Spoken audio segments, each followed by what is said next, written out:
وہ ادھیڑ عمر خاتون تھی جس نے دروازہ کھولا تھا۔ یہ ساتھ والے گھر میں کوئی نہیں رہتا؟ حمزہ نے احتیاطاً گھر والوں کا نام نہیں لیا تھا۔ نہیں، تم نے خریدنا ہے تو انتظار کرنا پڑے گا، ان کے لڑکے سال بعد گھر باہر سے آتے ہیں، ان سے بات کر لینا۔ عورت نے خود ہی مطلب نکالا۔ تو یہاں کوئی نہیں رہتا؟ مطلب ان کا کوئی رشتہ دار وغیرہ؟ رہتا بھی ہو تو تم سے مطلب؟ ادھیڑ عمر عورت نے اسے گھورا۔ نہیں، مطلب تو کوئی نہیں۔ تو وہ اسے کھا جانے والی نظروں سے دیکھ رہی تھی۔ ماں جی، میں خفیہ ادارے سے ہوں، حمزہ نے آہستہ سے کہا۔ تو میں کیا کروں؟ حمزہ کو اس جواب کی توقع نہیں تھی۔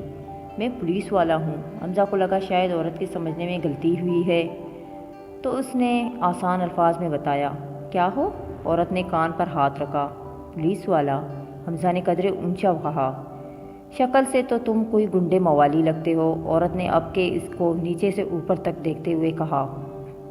کچھ دیر یوں ہی حمزہ کھڑا اس عورت کو دیکھتا رہا۔ یہ کیا چیز ہے؟ حمزہ نے دل میں سوچا۔ گالیاں نکال رہے ہو مجھے؟ عورت نے اپنی اینک کے اوپر سے اسے دیکھا۔ گالیاں؟ حمزہ کو یاد نہیں آیا کبھی اس نے ہوش و حواس میں کوئی گالی دی ہو۔ بیوی ہمارے ساتھ تعاون کریں۔ وہ کس عذاب میں پھنس گیا تھا؟ میں کیا کرتی؟ کر لو جو کرنا ہے۔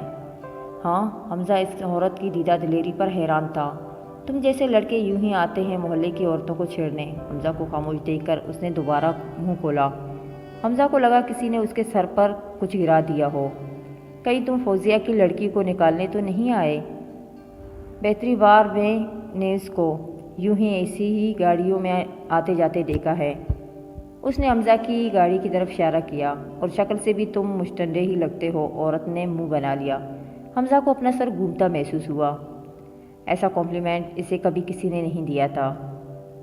اماں کون ہے؟ حمزہ نے کچھ کہنے کے منہ کھولا تو پیچھے سے ایک آدمی نمودار ہوا۔ جی، کس سے ملنا ہے آپ کو؟ آنے والے نے پوچھا۔ Hello, I am from intelligence.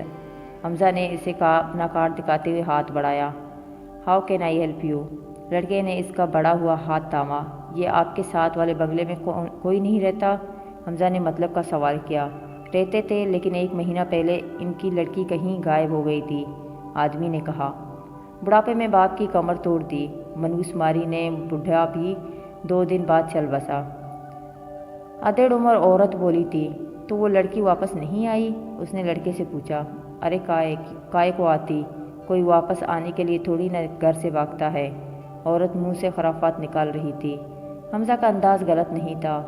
ایسے کیسز میں 95% لوگ لڑکی کو قصوروار ٹھہرا دیتے ہیں، اور قبول کرنے کا تو سوال ہی پیدا نہیں ہوتا۔ اماں تو اندر جا، آدمی نے عورت سے جو غالباً اس کی ماں تھی کہا۔ ہاں ہاں جا رہی ہوں، پر یاد رکھیو یہی لڑکا فوزیہ کی لڑکی کو بھگائے گا۔ حمزہ کا دل چاہا وہ اپنا سر دیوار میں مار دے۔ معاف کیجیے گا، ان کا ذہنی توازن تھوڑا ٹھیک نہیں ہے۔ آدمی شرمندہ تھا۔ اٹس اوکے، وہ بمشکل مسکرایا۔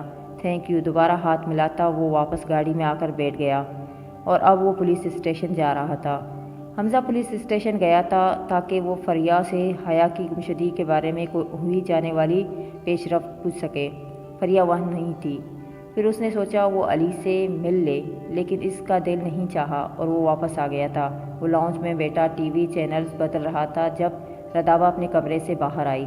جلدی آ گئے تم؟ اپنے بال بن کی شکل میں باندھتے ہوئے وہ حمزہ کے قریب آئی۔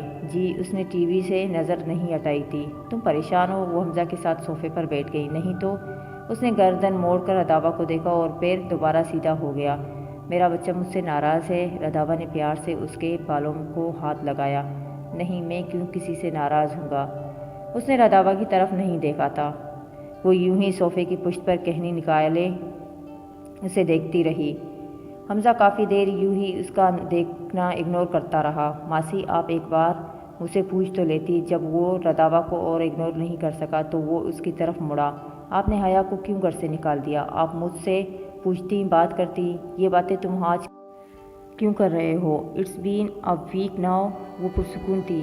تو کیا کروں میں؟ وہ بے بس دکھ رہا تھا۔ تمہیں اس کی پرواہ ہے؟ ردابہ سنجیدہ تھی۔ مجھے اس کی پرواہ نہیں ہے، لیکن میں اس کو وہاں سے نکال کر لایا تھا، اس سے نکاح کیا تھا میں نے۔ اس نے نکاح پر زور دیا۔ ڈز دس نکاح میٹر ٹو یو؟ ردابہ نے اسی سنجیدگی سے کہا۔ ماسی، بات نکاح کی نہیں ہے، بات اس تحفظ کی ہے جو اس گھر نے اسے دیا۔ وہ صفائی دے رہا تھا۔ نکاح رتابہ 2 دن پیچھے چلی گئی تھی۔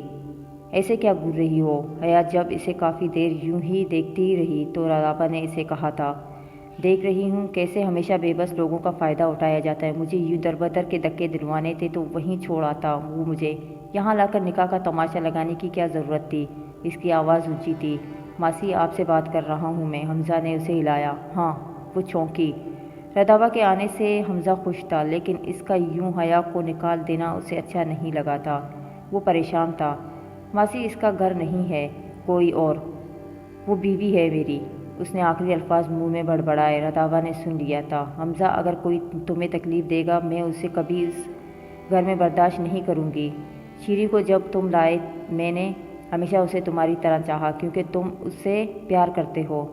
رہی بات حیا کی، اس نے تمہیں ہرٹ کیا تھا، تم اسے ڈس لائک کر رہے تھے تو میں کیسے اسے اپنا لیتی؟ میرے بچے کو تکلیف دینے والے کو میں کیسے گھر میں رکھوں؟ رتابہ کا لہجہ سخت ہو گیا تھا۔ ماسی ماسی ماسی۔ حمزہ کا خود پر کنٹرول ختم ہو رہا تھا۔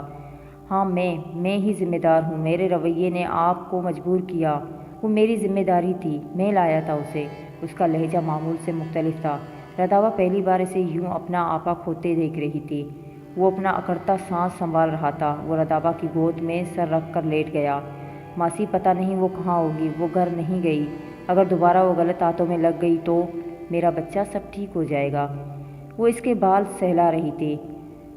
1 ہفتے بعد رتابہ نے اسے حیا کو لے کر فکر مند ہوتے دیکھا تھا۔